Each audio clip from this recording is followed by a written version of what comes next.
సోనియా గాంధీకి తెలుసుకోవాల్సిన విషయం అంటే ప్రజలు చెప్పుడు మాటలు వినే ఏకైక వ్యక్తి భారతదేశంలో ఉందంటే సోనియా గాంధీ అని అర్థం. చెప్పుడు మాటలు విని మనిషి అంత మనిషి పివి నరసింహరావు గారిని పోగొట్టుకున్నారు, మనిషి అంత మనిషి రాజశేఖర రెడ్డి గారు ఆయన కుటుంబాన్ని పోగొట్టుకున్నారు. లాస్ట్కి ఏమైంది? దింపుడు కళ్ళకి తీసుకొచ్చి ఆ కుటుంబం నుంచి ఒకటి చూడండి, దత్తత తీసుకున్న పిల్లల నోట్లో నీళ్ళు పోస్తే కనీసం పుణ్యమైన వస్తుందని మళ్ళీ ఆ కుటుంబం నుంచి శర్మిలమ్మని దత్తత తీసుకొని ప్లీజ్ చచ్చిపోయినోడికి కొరివైనా పెట్టామని చెప్పి దాన సంస్కారాలకు తీసుకొచ్చారు అమ్మని. అంతకన్నా ఇంకేట్లేదు, మీరు ఎక్కువ ఊహించుకుంటున్నట్టుకున్నారు. సార్ రఘువీరారెడ్డి గారు లాంటి వ్యక్తే మళ్ళీ మీకు చెప్తున్నా, ఓ పిసిసి ప్రెసిడెంట్గా ఈ సమైక్య రాష్ట్రాన్ని పరిరక్షించే దాంట్లో, తర్వాత ఆయన ఇచ్చిన పోలీస్ కంప్లైంట్లో, పిసిసి అధ్యక్షుడిగా ఆయన ఇవాళ నియోజకవర్గంలో ఆయన కండక్ట్ అవుతున్న విధానంలో ఇవాళ ఎలక్షన్ పెట్టినా 30-40 వేల ఓట్లు గ్యారంటీకి వస్తాయి ఆయనకి. అలాంటి వ్యక్తి వల్లనే ఏటి కానప్పుడు కాంగ్రెస్ని చంపేసుకుని చేజేతులారా చెప్పుడు మాటలేని ఇప్పటికి కూడా సోనియా గాంధీని ఇంట్లో, రాహుల్ గాంధీ ఇంట్లో కూర్చోబెట్టి నీకు దండమే తల్లి నువ్వు బయటకు రాకంటేనే పార్టీ బాగుపడుతుంది. లేదంటే ఇంకా వాళ్ళ అమ్మగారు ఆధ్వర్యంలో పాప ఆయన ఎంత పాదయాత్రలు చేసినా. మల్లికార్జున ఖర్గే వచ్చిన తర్వాత అసలు ఆవిడేం బయటికి రావట్లేదు అన్నారు కదా. ఒకటి తక్కువైపోయింది. చాలా ఇంత వీళ్ళు పని చేస్తుంటారు కదా, ఎవడో వెళ్తాడు పనికి మన ఫుడ్ కూడా ఎవడను, ఆ మధు వేసుకెళ్ళేటాడో లేకపోతే దిగ్విజయ్ సింగ్ లేటాడో లేదంటే ఇంకోడో అహ్మద్ పటేల్ గారు చచ్చిపోయాడు సార్ కదా. ఆడు చాలు రాత్రి 10 గంటలకు పడుకుండిపోయి గోవా గవర్నమెంట్ ఎత్తిచ్చాడు. తెలుసా మీకు? ఆడు కనకీర్తులు మీకు తెలుసుకోండి. ఫస్ట్ 10 గంటలకు సెల్ స్విచ్ ఆఫ్ చేసి పడుకుండిపోతాడట. వీడు తిని డోకలేళ్ళకి పార్టీ ఎత్తుకెళ్ళిపోయింది గోవాలో. అలాంటి వాళ్ళు నమ్ముకుని ఆ సోనియా అమ్మాయి చేయగలదు, ఆవిడికి దండం. ఇప్పటికైనా సరే దాన సంస్కారాలకు షర్మిలని తీసుకొచ్చినందుకు ధన్యవాదాలు. అది మరి మీరు ఇచ్చిన ఎగ్జాంపుల్ మాత్రం చాలా భయంకరంగా ఉంది. మరి ఇంక దేనికి సార్ లాస్ట్కి మళ్ళీ రాజశేఖర రెడ్డి గారు కుటుంబం దిక్కుపోయింది, వాళ్ళకి చూసుకోండి. మీరు అంత కుటుంబం దిక్కైందని మీరు అంటున్నారు. నేనేమంటానంటే రాజశేఖర రెడ్డి గారి కుటుంబాన్ని ఏదో రకంగా రోడ్డు పాలు చేద్దామన్న ప్రయత్నం జరిగిందని అంట. ఆయన ఇమేజ్ని దెబ్బతీసే ప్రయత్నం జరిగిందని అంటున్నాను నేను. సార్ ఒకటి గుర్తుంచుకోండి, పివి నరసింహరావు గారి ఇమేజ్ని దెబ్బతీయడానికి కాంగ్రెస్ విశ్వ ప్రయత్నం చేసి లాస్ట్కి ఏమైంది? ఇవాళ భారతరత్న ఇచ్చేదాకా తీసుకెళ్ళింది స్థాయిని. అర్థమవుతుందా? అలాంటి స్థాయి కలిగిన వ్యక్తుల్ని మీరు ప్రతిసారి చెప్పుడు మాటలని ఇదే రాజకీయం చేస్తే కాలం చెల్లిపోయిన రాజకీయం. మీరు రోడ్డును పాలు చేద్దాం అన్న దగ్గర నేను దహన సంస్కారాల దాకా వెళ్ళాను. ఇది గమనించుకోమనండి. అంతకన్నా చెప్పేది ఏం లేదు దాని గురించి. టైం వేస్ట్ కాంగ్రెస్ మీద చర్చ పెట్టి. కాంగ్రెస్ మీద నేనేం మాట్లాడలేదులేండి అంతసేపు దాన్ని. సో ఇప్పుడు నెక్స్ట్ టార్గెట్ ఏంటని అంటారు బీజేపీది? ఓవరాల్గా జాతీయ ఎలక్షన్స్లో ఫోకస్ చేస్తారు. ఇక్కడ ఉనికి లేదు కాబట్టి ఉనికిని ఎలా సాధించుకోవాలన్న విశ్వ ప్రయత్నంలో. తెలంగాణలో గెలుస్తారా? వాళ్ళు అనుకున్న డబుల్ ఫిగర్ వస్తుందా అనుకోవచ్చా? పర్సంటేజ్ ఆఫ్ ఓట్ బ్యాంక్ మాత్రం చాలా గణనీయంగా పెరుగుతుంది, అదైతే వాస్తవం.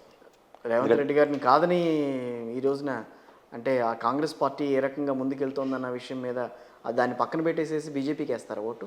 అలా కాదండి. ఇప్పుడు మీరు ఒకటి నిశ్చితంగా గమనించండి, 3 పార్లమెంట్ ఎలక్షన్ అయినా కూడా మొన్న గెలిచిన 8 స్థానాల్లో పార్లమెంట్ సెగ్మెంట్లు ఏవైతే బీజేపీ గెలిచిందో 2 చొప్పున ఎమ్మెల్యేలు గెలిచారు. మీరు గమనించండి ఫస్ట్. అవును, ఇద్దరు ఎమ్మెల్యేలు గెలుచుకుంటూ వచ్చారు. తర్వాత మీకు పార్లమెంట్ ఎలక్షన్స్లో పర్సంటేజ్ ఆఫ్ ఓటు ఎలా పెరుగుతుందో అన్నది చూడండి లాజిక్. 2 నియోజకవర్గాలు క్యాప్చర్ చేసిన వైబ్రేషన్స్ టెరిటరీస్ ఉండవు. అవును ఉంటాయి. సో మోర్ ఫోకస్ చేసే వాళ్ళ పార్లమెంట్ సెగ్మెంట్స్లో క్యాండిడేట్లు నచ్చట్లేదు. ఎవరు ధరంపూర్ శ్రీనివాస్ నచ్చలేదు, బండి సంజయ్ నచ్చలేదు, స్వయం బాబురావు నచ్చలేదు. క్యాండిడేట్లు నచ్చలేదు కానీ వేరే కొత్త క్యాండిడేట్లకి కన్సిడరేషన్స్ ఉన్నాయి. సో ఈ ప్రాస్పెక్ట్లో మొహాలు తీసేస్తే పనులు అవుతాయి. అది బీజేపీ లాజిక్. సో మొహాలు తీసేస్తుందా? తీసి గ్యారంటీ తీస్తుంది. ఎవరికి టికెట్లు ఇవ్వరు. అదేంటి? ఎవరు చూడండి, మీరు డోంట్ అండర్స్టాండ్ బీజేపీ. జనరల్ ఎలక్షన్స్లో their logics and strategies are totally different. Last 2 terms నుంచి జరుగుతున్న ఎలక్షన్స్ చూడండి, మోడస్ ఆఫ్ ఆపరెండా ఎలా ఉందో. ఆ మోడస్ ఆఫ్ ఆపరెండా ఎవరికి అర్థం కాకపోతే మాత్రం చాలా దెబ్బలు తినేస్తారు. ఇంకొకటి అండి, మీరు మాట్లాడారు కాబట్టి చెప్తున్నా, ఆంధ్రప్రదేశ్ రాజకీయాల్లో పోల్ మేనేజ్మెంట్ అనేది బీజేపీ వైఎస్ఆర్ కాంగ్రెస్ పార్టీకి తెలిసినంతగా ఏ పార్టీకి తెలియదు. సో అందుకనే they are confident on their win అని చెప్పి వైఎస్ఆర్ కాంగ్రెస్ పార్టీ అంత కాన్ఫిడెంట్ ఉందని అంటున్నారు. అవేవి కాదు. వైఎస్ఆర్సీపీకి ఉన్న అడ్వాంటేజ్ చెప్పిన ఇప్పుడున్న సిచ్యువేషన్స్లో జగన్మోహన్ రెడ్డి గారి ప్రస్థానాన్ని ఒక్కసారి మీరు రీకలెక్ట్ చేసుకుంటే, ఆయన పార్టీ పెట్టక మునుపు నుంచి ఓదార్పు యాత్ర ఈవెన్ అధికారం వచ్చేదాకా కూడా ప్రజల్లోనే ఉన్నాడు 24 గంటలు. Is with people around. ప్రజాస్వామ్య ఎబ్రివేషన్ ఏంటి చెప్పండి? ప్రజల చేత, ప్రజల వలన, ప్రజల కొరకు. ప్రజల చేత, ప్రజల కోసం, ప్రజల చేత, కొరకు, వలన. ఈ 3 పదాలు వేరియంట్ కానీ ప్రజలో ఉన్నది కాన్స్టెంట్. ఓకే. ప్రజల్లో ఉన్నంత కాలం, ఇప్పుడు ఉదాహరణకి మీకు ఒక విషయం చెప్తాను. నందిగం సురేష్ లాంటి వ్యక్తిని అవుట్ ఆఫ్ ద బాక్స్ క్యాండిడేట్ని తీసుకొచ్చి ప్రజాస్వామ్యంలో గెలిపించుకోగలిగాడు. ఇది అతని సామర్థ్యం. And in the same scenario ఈ ప్రజలు అన్న కాన్స్టెంట్లో ఆయన తిరిగిన పాదయాత్రల వలన రాజశేఖర రెడ్డి గారిని తీసుకోండి అండ్ జగన్మోహన్ రెడ్డి గారిని తీసుకోండి, ప్రజలు పడుతున్న మానసిక సంఘర్షణలకి, ఆర్థిక స్వావలంబనకి ఏం చేయాలో అది వీళ్ళిద్దరే చేశారు. ఎందుకు? ఈవెన్ రాజశేఖర రెడ్డి గారిని మీరు తీసుకోండి, టోటల్ సినారీలో లోపటలతో తవ్వులు ఆడుకుని వీళ్ళతో తవ్వులు ఆడుకుని నాన్న జుట్లు పీక్కుని వీళ్ళని పెట్టుకుని నాన్న తిప్పలు పడ్డాడు, కానీ అధికారం రాలే. అవును, చిచే అనుకున్నాడు, ప్రజల్లోకి వెళ్ళాడు ఆయన, ప్రజానాయకుడు అయ్యాడు. మీరు గమనించండి. అలాగే జగన్మోహన్ రెడ్డి కూడా పార్టీ నన్ను ఏదో చేసేస్తుంది, పార్టీ నన్ను చంపేస్తుంది, పొడి చేస్తుంది, ఇట్లా దీనికి భయపడలే ఆయన. అవును, నేను ప్రజల్లోకి వెళ్ళి ప్రజానాయకుడిని అయితే అన్న ప్రాథమిక సిద్ధాంతానికి, ప్రజాస్వామ్య ప్రాథమిక సిద్ధాంతానికి తండ్రి కొడుకుల వలన అనేది గ్రహించగలిగారు. ఎస్టాబ్లిష్ అయినప్పుడు ఏం చేస్తున్నారు? The connectivity. అందుకే వాళ్ళు మీరు ఈ 5 సంవత్సరాల పాలనలో అధికారం మీరు నాకు ఇచ్చినందుకు, మీరు 1956లో రాష్ట్రం ఏర్పడిన దగ్గర నుంచి ఈ రోజు దాకా అందరు ముఖ్యమంత్రులు ఇష్టం వచ్చిన బడ్జెట్లు ప్రవేశపెట్టారు. అవును, గమనించండి. ఒక ముఖ్యమంత్రికి 5 సంవత్సరాలు 5 బడ్జెట్లు పెట్టే అధికారం ఉంటుంది. అవును, అంతే. ఈ ఒక్క ముఖ్యమంత్రి ఒక సంవత్సర బడ్జెట్ని ప్రజలకి ఇలా ఇచ్చేసాడు డబ్బులు. ఇలాంటి ఉదంతం ఈ చరిత్రలో ఇన్నాళ్ళ బట్టి ఎక్కడైనా జరిగిందా? దీనివల్ల నిన్న కాక మొన్న ఒక స్టేట్ బ్యాంక్ ఆఫ్ ఇండియా ఒక ఇది రిలీజ్ చేసింది, స్టాటిస్టిక్స్. ఆల్మోస్ట్ 4 లక్షల కోట్ల డిపాజిట్లు ఉన్నాయి. డిపాజిట్లు అంటే బ్యాంకుల్లో అమౌంట్లు ఉన్నాయి. రఘురామ్ రాజన్ గారు, మన ఆర్బీఐ గవర్నర్ గారు, అమర్త్సేన్ లాంటి మహానుభావుడు ఒక మాట చెప్పారు. ఎప్పుడైతే బ్యాంకుల్లో కాదు, సామాన్య ప్రజల దగ్గర డబ్బులుంటే, సామాన్య ప్రజల దగ్గర డబ్బులుంటే కనుక అది రొటేషన్ అవుతూ ఉంటుందని, ఏదో రూపంలో తిరిగి ఖజానాకు వస్తుంది. అది మీరు 2020లో కరోనా వచ్చిన టైంలో కూడా ఆయన ఈ సంస్కరణలని అమలు చేయడానికి కారణం అదే కదా. రొటేషన్ అయితే రొటేషన్ అయితే దాని ప్రకారం మళ్ళీ జనరేట్ అయ్యే అవకాశం ఉంటుందని చెప్పి ఆయన చెప్పింది. అది ఆబ్వియస్గా. మీరు 80 కోట్ల మంది ప్రజలకి రేషన్ ఇచ్చామని నరేంద్ర మోడీ క్లెయిమ్ చేస్తున్న దగ్గర మన ఆంధ్రప్రదేశ్లో 5 కోట్ల ప్రజలు ఉండకుండా ఉండరు కదా. ఉంటారు, ఎందుకు ఉంటారు? ఆబ్వియస్గా. So when the same things are implementing and same things are happening across India అన్న దగ్గర ఫస్ట్ రోలో ఉన్న ఆంధ్రప్రదేశ్కి ఈ సంస్కరణల రూపంలో ఆయన చేస్తున్న పనులకి I can't you consider is a reformer. Okay, ప్రజాస్వామ్యంలో ఒక రిఫార్మర్స్కి ఎలాంటి వెసులుబాట్లు ఉంటాయో మనకు తెలియదు కాదు. మనం మర్చిపోయిన చరిత్ర కాలగమనంలో ఇవన్నీ మీరు చెప్తున్నారు, కానీ రోడ్ల పరిస్థితి బాగోలేదు, పేదల పరిస్థితి అట్టాగే ఉంది, ఈ రకంగా మాట్లాడుతోంది టీడీపీ. ఏ రకం ఇవన్నీ కూడా పక్కన పడిపోతున్నాయి, ఇవి పైకి హైలైట్ అవుతున్నాయి. ఇప్పుడు మీకు ఒక మాట చెప్తా సార్, మీ ఇంటికి వెళ్ళాలి, మీరు రోడ్డు మధ్యలో ఒక పెద్ద గొయ్యి తవ్వారు. మొన్న ఉండవల్లి అంటే ఆయన కూడా మాట్లాడారు. ఏమని మాట్లాడారు? నేను అనపర్తి వెళ్ళటానికి నాకు ఇదివరకు 30 నిమిషాలు పట్టేది, ఇప్పుడు 1 గంటన్నర పట్టింది నాకు. ఈ నవడల మనం అడగండి ఫస్ట్.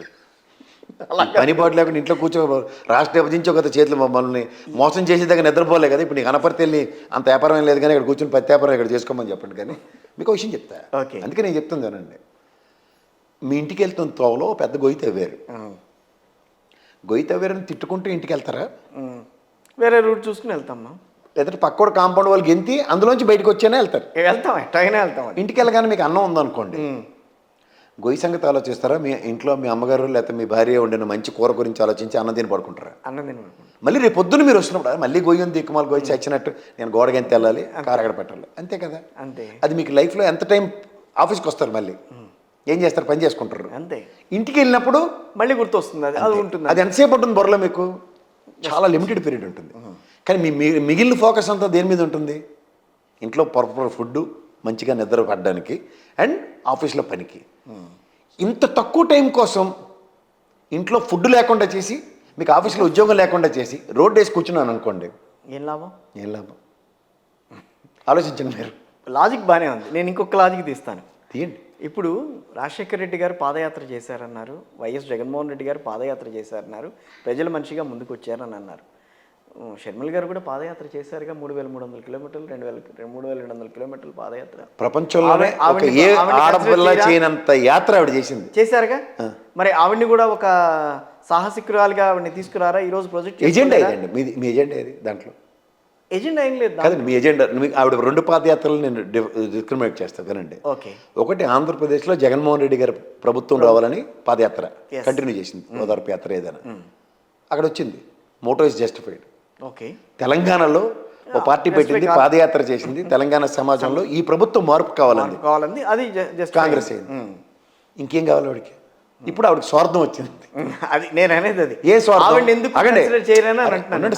ఆవిడ స్వార్థం ఏంటి? ఇప్పుడు వాళ్ళ నాన్నగారు కన్న కళలు ఏది? రాహుల్ గాంధీ గారిని ప్రధానమంత్రి చేయాలి, తర్వాత కాంగ్రెస్లో అనాథల్లా శవాల్లా పడి ఉన్న వాళ్ళకి అంతిమ సంస్కారం చేయడానికి మళ్ళీ కాంగ్రెస్ నీ కాళ్ళే పట్టుకుందామా, రాజశేఖర రెడ్డి గారి కోరిక దహన సంస్కారాలు రేపు 2024లో ఒక్క సీటు కూడా గెలవకుండా దహన సంస్కారాలు కాంగ్రెస్కి చేసేస్తే టార్గెట్ ఫినిష్డ్. ఇంకేముంది? అలా వచ్చారా? ఇంకంతకనే ఇంకా ఉంటుంది. సంచేత ఒకటి గుర్తుంచుకోండి సార్, హ్యూమన్ ఇన్ఫ్రాస్ట్రక్చర్ మీద ఎంఫసైజ్ చేసి ఫోకస్ చేస్తున్న ఈ ప్రభుత్వం ఎస్. మీకు ఎందుకు కంపారిజన్ కుదరట్లేదంటే, గత ప్రభుత్వంలో హైటెక్ సిటీ కట్టారు, ఇక్కడ కథలు చెప్పి అక్కడ కాలక్షేపం చేశారు 5 ఏళ్ళ పాటు. తర్వాత అన్ని వేల కిలోమీటర్లు రోడ్లు వేసేసిన లోకేష్ ఏది మరి రోడ్లు లేవని ఎందుకు చేస్తున్నారు? నేషనల్ లెవెల్ ఇక్కడి నుంచి మీరు తీసుకొని శ్రీకాకుళం ఇచ్చాపురం దాకా కలకట్ట వెళ్ళే రోడ్డు ఎలా ఉందో మీరు నేను చెప్పక్కర్లేదు. చాలా బాగుంది, అద్భుతమే కదా. అద్భుతం అది. ఎన్నో వేల కిలోమీటర్లు వేసాడు లోకేష్ రోడ్లు అన్నప్పుడు అవి ఇంటర్నెట్ కనెక్టివిటీ రోడ్లే కదా, సిమెంట్ రోడ్లు అన్నాడు. ఎస్. మరి మిగిలిన రోడ్లు ఏమిటి? State highway. State highways. అలా ఉండవాళ్ళు ఏడిచాడు, ఇంకోటి ఏడిచాడు, మాకేం తీసారు వాళ్ళు ఏడుపులు ఎందుకు? మిగిలిన వాళ్ళు అందరూ అంటే రోడ్లు ఎక్కి వెళ్ళే వాళ్ళు ఎంతమంది ఉంటారు? ఒక లిమిటెడ్ ఎడిషన్. ఎస్.